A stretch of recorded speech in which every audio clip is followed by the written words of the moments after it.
The guy was the new owner of a baseball team that was in the basement of the league when he took it over.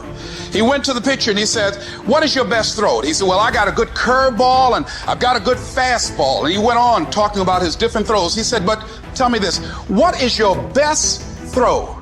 He thought for a moment. He said, "I've got a good fastball." He said, "That's all I want you to work on. Nothing else. Just develop your fastball." The next year, they went to the World Series. Most people don't know where their fastball is. Most people go through life never discovering what their talents are. Most people never develop their talents. They have skills and abilities, but if you don't nurture them, if you don't develop them, they will never serve you. Your gifts can take you many places if you develop your gifts.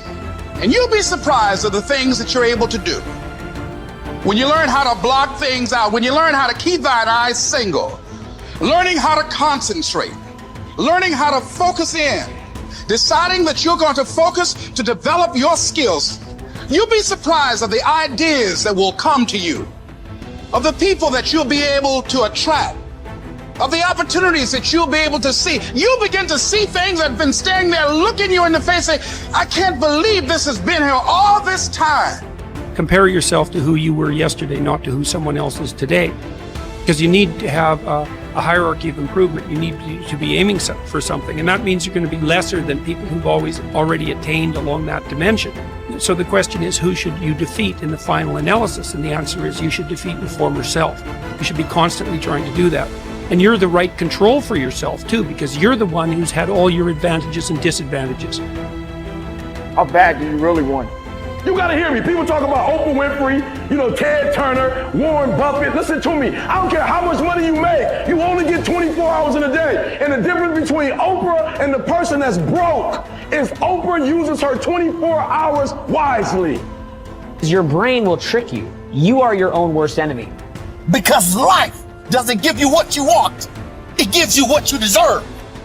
And if you haven't worked for it, if you haven't sacrificed for it, if you haven't given your all, then you don't deserve it, and you won't get it.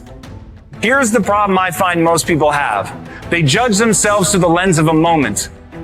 They fail at something. They miss. They embarrass themselves. They flub something. And they think that defines who they are.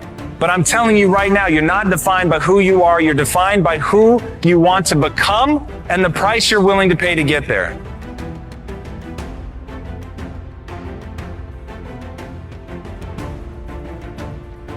So everybody goes, how do you do that? You know exactly how to do that. You know exactly, it's not a magic trick. There's nothing I talk about in that book that's a magic trick.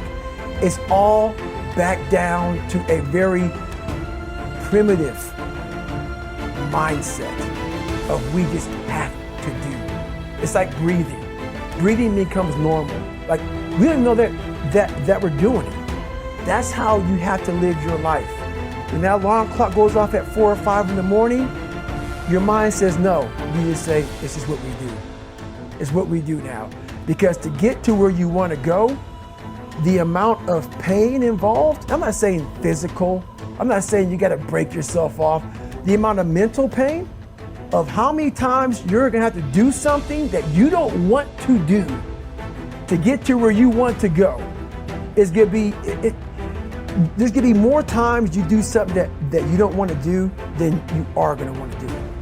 And that's your new norm. That's your new norm. So then it's like breathing. And then once you do this over and over and over again, it becomes like breathing. I don't want to live this lifestyle, but to get to the other side of this, I have to. So if you really want it, you realize what trying is and what trying is not. How do you overcome the suffering of life? Is be a better person. That's how you do it. Well, that's hard. It takes responsibility. And I think, if you said to someone, you want to have a meaningful life? Everything you do matters. That's the definition of a meaningful life. But everything you do matters. You're going to have to carry that with you. Or do you want to just forget about the whole meaning thing and then you don't have any responsibility, because who the hell cares? You can wander through life doing whatever you want, gratifying impulsive desires for how useful that's going to be, and you're stuck in meaninglessness, but you don't have any responsibility. Which one do you want? Well, ask yourself, which one are you pursuing? And you'll find very rapidly that it isn't the majority of your soul that's pursuing the whole meaning thing, because, well, look what you have to do that. You have to take on the fact that life is suffering. You have to put yourself together in the face of that. This intense focus on one goal is not easy, but it is all important.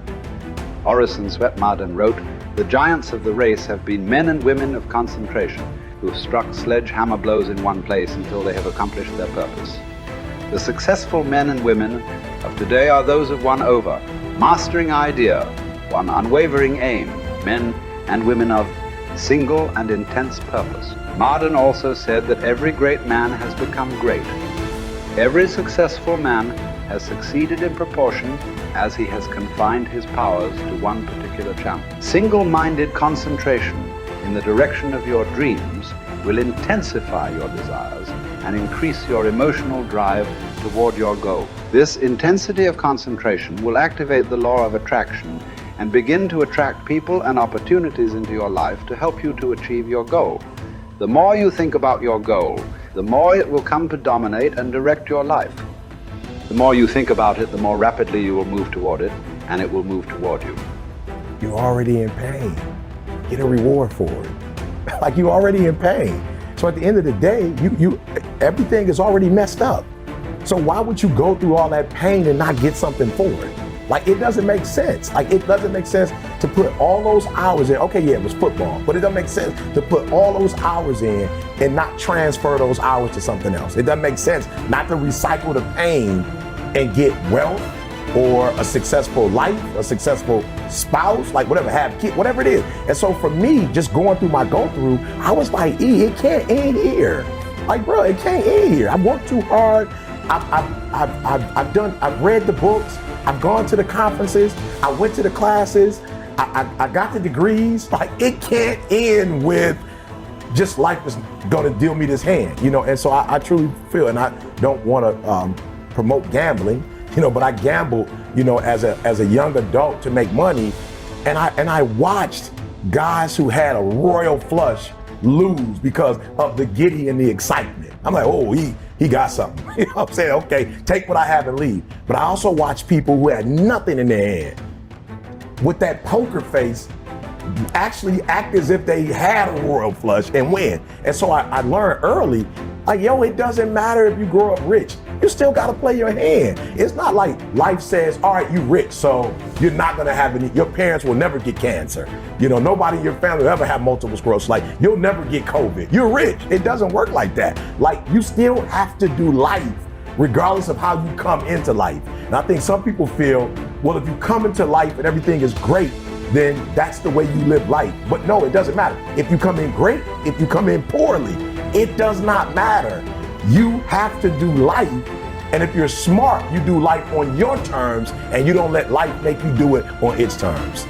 Great men and women are those who absolutely believe that they are put on this earth to do something wonderful with their lives. They have a vision of something greater or better than their current circumstances. Personal greatness means having a sense of destiny and a conviction that your thoughts and your imagination are the only real limits to your possibilities.